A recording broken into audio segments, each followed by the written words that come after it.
As the Sacramento River flows south, it meets the north-flowing San Joaquin River and forms the Sacramento-San Joaquin Delta. The fresh water eventually meets the saltier bay water as it flows through the Carquinez Strait and into the San Francisco Bay. The delta consists of 57 man-made islands and provides 2/3 of the state's water. The Bay Delta estuary is the largest on the West Coast. The Delta is the state's main water supply and delivery system, covering 738,000 acres of land, islands surrounded by 1,000 miles of levees. It provides water for 25 million Californians, 3 million acres of productive agriculture, including irrigation water, for about 45% of the fruits and vegetables produced in the United States. The Delta also provides a habitat for some 700 native plant and animal species, and it also is a place for recreational use. But over the years, much has changed in the Delta.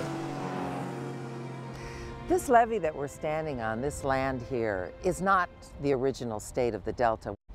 We have made the Delta into what it is today. We have made it into a set of agricultural islands. At the same time, water flows through the Delta into the Bay or on to the San Joaquin Valley and Southern California. It also nurtures native fish, including the important salmon fishery. 80% of the state's commercial fishery species live in or migrate through the Delta. How to meet the legal commitments of getting water to people and farms without destroying the fishery is the dilemma. Protecting the Delta, utilizing its vast resources while preserving its fragile ecosystem, is a topic both complex and contentious. The Delta is a critical component of a much larger, century-old debate about water use throughout the Golden State. Here in these marshlands and farmlands, the quality of the water running off the Delta lands and from cities upriver is a concern. There are levee stability issues and the impact of a shrinking Sierra snowpack, a primary source of runoff for California's rivers. The fishery and the industry it supports are in decline. There are invasive species which threaten native species. As California's population continues to grow, so does the demand for water for urban use and for food production. It's estimated our population will increase from 38 million people today to nearly 50 million in 2030. We're trying to look at this land and see how it could be sustainable. We know that climate change is coming. At least the majority of the scientists totally agree on this. So what does that mean? That means the water is rising, the seawater is rising, and that will affect the Delta. So we have a problem in the Delta. We have pushes and pulls from various legitimate interest groups. And I think the worst thing we've done is not be able to make some big decisions.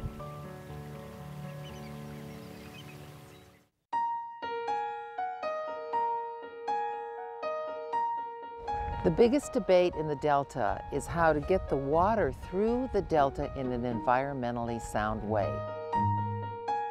So in the early days, and certainly by the 1960s, plans had been made to protect the Delta and the fishing here by moving water from the Sacramento River for export around the Delta, taking it down to the pumping plants in the south of the Delta, both the federal and the state.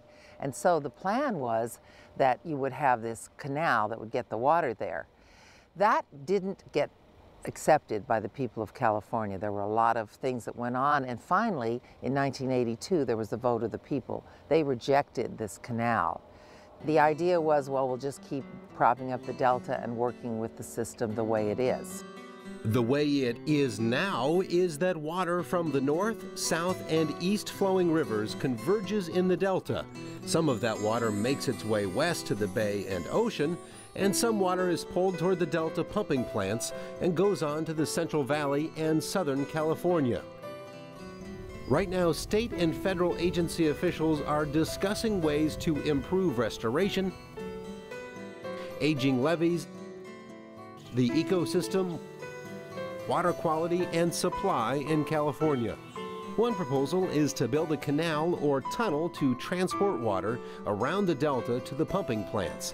In recent years, there have been court orders greatly reducing water pumping from the stations in the South Delta because of the environmental impact to fish. This is a complicated system, but understand this. The fish are swimming against the flow because the pumps are trying to pull the water. We have to find a way to get a certain amount of water through. If we do that, you know, some of the interests in the Delta are concerned that we won't have to invest in this system anymore. So you can see how folks have a natural fight going on here.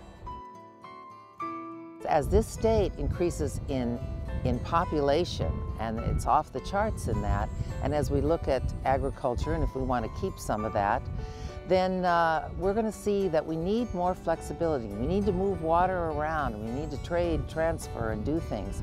And so the Delta is where we have to figure out how to do that, keeping in mind the co-equal goals of taking care of the environment and meeting the water commitments while we make these decisions. And it's not an easy task.